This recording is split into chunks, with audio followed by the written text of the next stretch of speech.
button system information gives you an overview of some internal information about the iMRS Prime, such as the serial number of the connector box, the recently uploaded firmware version, which in my case is 2.08, also the hardware version of the iMRS Prime control panel, which relates to manufacturing.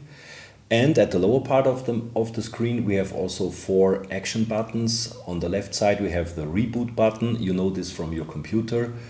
Whenever your computer behaves strangely or shows some failure, you can always clean up the system by tapping on reboot. The same you can perform here on your iMRS Prime control unit.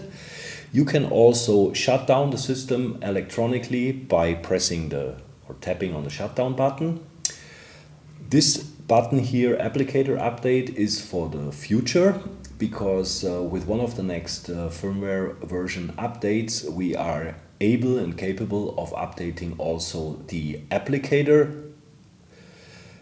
We have intelligence built in every applicator, and we can always improve stability and also application performance by updating the applicators.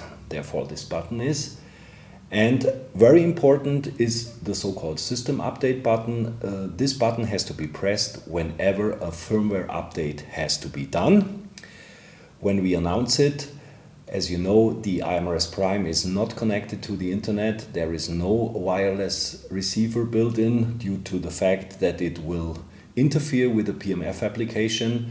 And therefore, whenever we release and we publish the information that a firmware update is available, you would be able to do the firmware update by pressing on this button. But we will do an extra little video about how to update the firmware on your iMRS Prime.